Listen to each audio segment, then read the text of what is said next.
Hello, Governor. We're here to talk about Doctor Who, Season 9, Episode 7. But let me tell you a little story first. My partner's had the worst luck with women. And it just so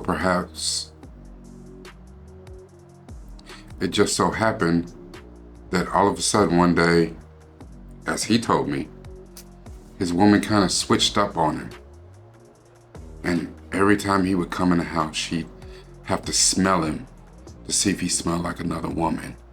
And every time he answered the phone, she's right over his shoulder or looking in his hand at the phone.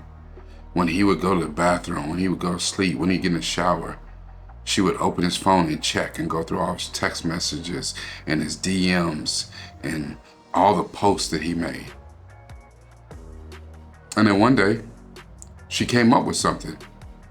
And she said her paranoia, she knew it was valid, it was real.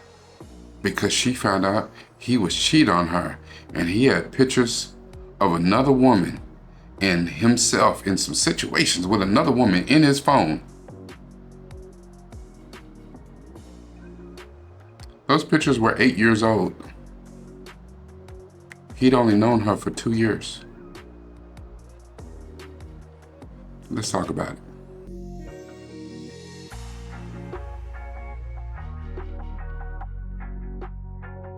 Hello, Governor.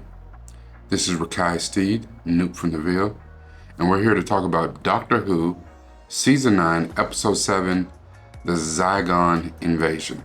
Now, you might remember the Zygons from the 50th anniversary special. I think it was called Time of the Doctor. Now, if you've been rocking with me for a little bit, you've seen any of my videos, you know I'm not going to do a long recap. I'm going to do a short recap, and then we're going to jump right into what was good. After the war, the 10th, the 11th Doctor, and the War Doctor, they struck a treaty between the humans and the Zygons. The Zygons are shapeshifters. We struck a treaty with them. 20 million Zygons came to Earth, and they were just living their life out, mostly peacefully, shape-shifting, looking like other people, looking like regular humans. But now there's a splinter group of Zygons that said, to hell with that. We tired of looking like normal people. We should have the right to look how we look, to be ourselves. Which, to be honest, I understand, they got Zygon pride. They want to look like themselves, but for real, they look like rubber toys that a dog would play with little suckers on it, like octopus. It's a bad look. It's a bad look. But you like it, I love it. Whatever. Now, there was a unit scientist named Osgood, and one of the Zygons had impersonated her before. So now the way that the Doctor fixed that situation was that he made everybody kind of lose their memory. So now there's two Osgoods, and you don't know which one's the real human, which one's the Zygon. Okay.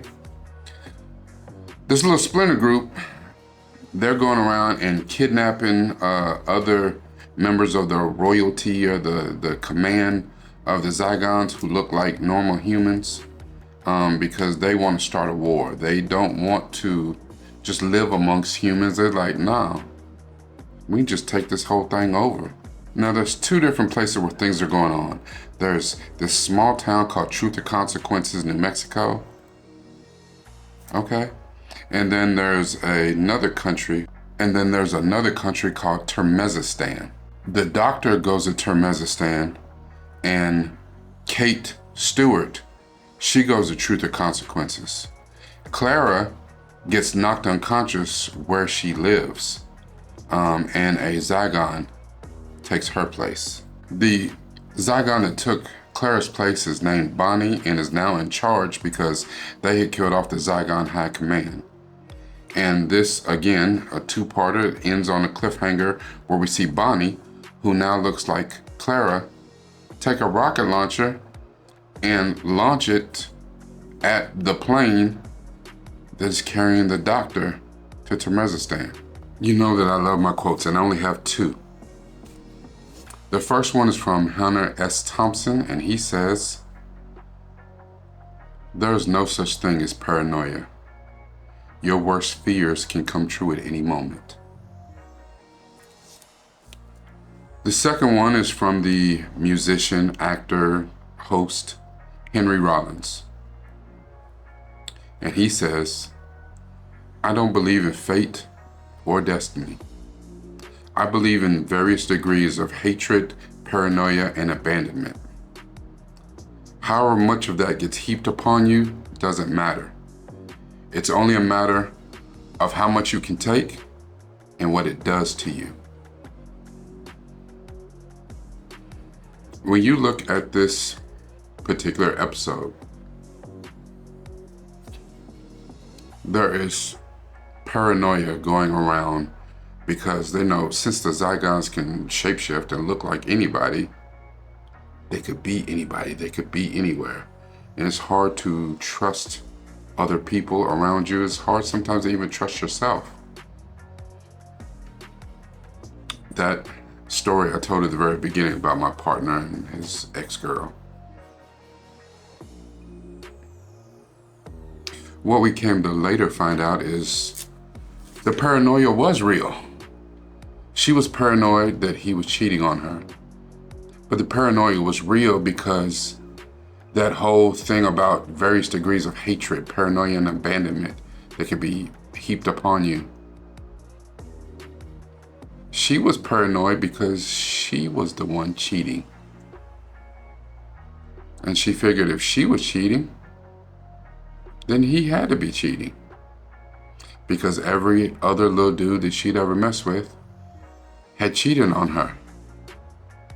So she took a good loyal dude and cheated on him so she could be first.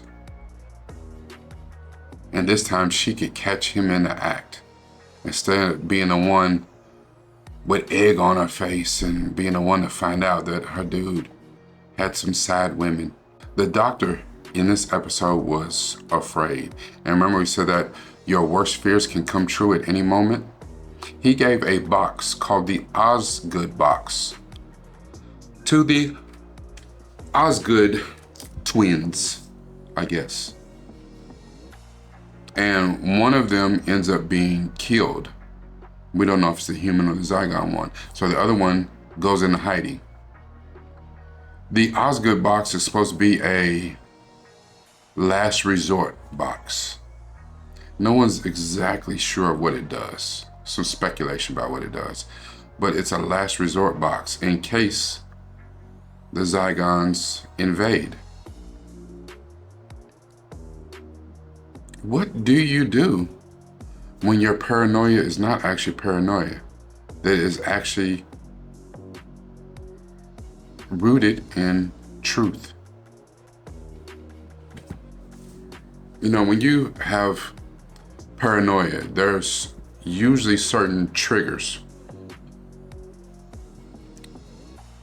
What you need to do is identify those triggers. What makes you think that way? Why do you think that your significant other's cheating? Why do you think people are out to get you? Why do you think people hate you? Why do you think the way that you do? Identify your triggers.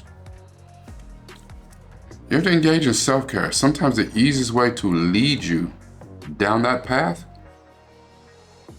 are you getting enough sleep? How's your stress level? Are you medicated? Like, are you supposed to be on medicine and you're not taking it? Those things are big. Have you sought professional help? My mother is a very strong proponent of prayer, which I am as well. However, I'm an even stronger proponent of prayer plus therapy. I'm just trying to be the best me that I can be, because as much as I want to project the best image of me, put the best version of me out there, I know that my kids need the best version of me. Hopefully whenever I get in a relationship again, that person will get the healed best version of me. I've messed up or been a part of some messed up relationships that didn't work out. And it's sad, but it is what it is. So I got to keep it moving. And I have to do better. You know, they always say, if you knew better, you do better. Well, I do know better. So I'm trying to do better.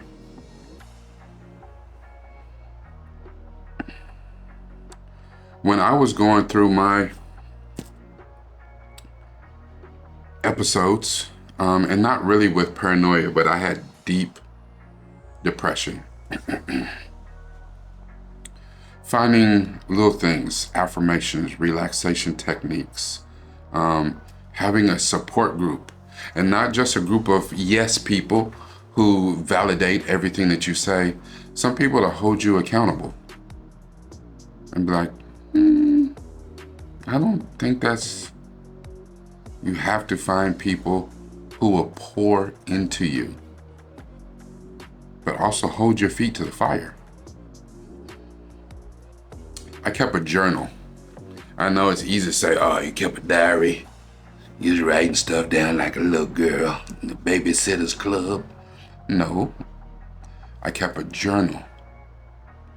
I'm getting a little vintage and my mind is not as sharp as it used to be, so I need to write things down sometimes.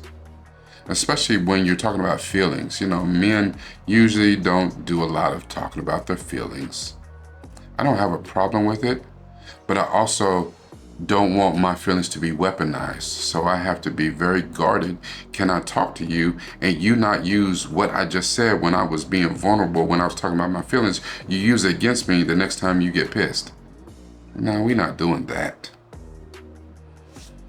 So I keep a journal.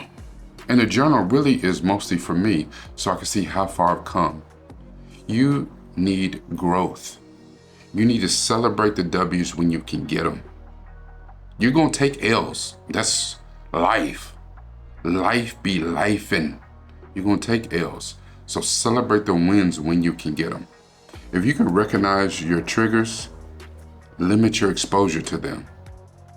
You don't have to be around things that you know that are going to trigger you. That's just being smart. If you have an addiction to alcohol, you probably shouldn't hang out in a bar. I don't know. Don't make excuses. I'm just gonna play pool. It's not a good idea. Figure out what is gonna be your self-care regimen. Is it eating better? Is it make sure you drink a bottle of water as soon as you get up and a bottle of water an hour before you go to bed? Is it that you're going to work out, jog, walk, lift weights, yoga, line dance? Hell, I don't know. Maybe have your boots on the ground. If you do, though, you probably shouldn't do the whole fan thing. I'm just saying, it's not a good look. A big thing that I'm guilty of this. Prioritize your sleep. Get enough rest. Your body heals itself when you are sleeping. Give your body enough time to do what it needs to do. And if you need to be on medication, take it. If you don't know if you need to be on medication, go to a doctor and find out if you need some. See a therapist. You want your mind right. The paranoia may be real, but it doesn't have to be. You can find a place where you're not even paranoid at all. Life's going to present what life's going to present. But you can find your way past it if you're willing to do the work. Because living in a constant state of paranoia all the time is exhausting. And I'm pretty sure it will decrease the span of your lifetime. And who wants that? I may not want to be immortal, but I want to live long enough to see my kids have kids and maybe even be lucky enough to see their kids have kids. Who knows? This is Rakai Steed, New from the Ville. Make sure that you like, share this video as much as possible. Comment. Leave me some comments about any paranoid situations you may have encountered. And if for some reason you haven't subscribed, take a minute, hit the button, subscribe. Every time I do this, it's all about this, but even more about this.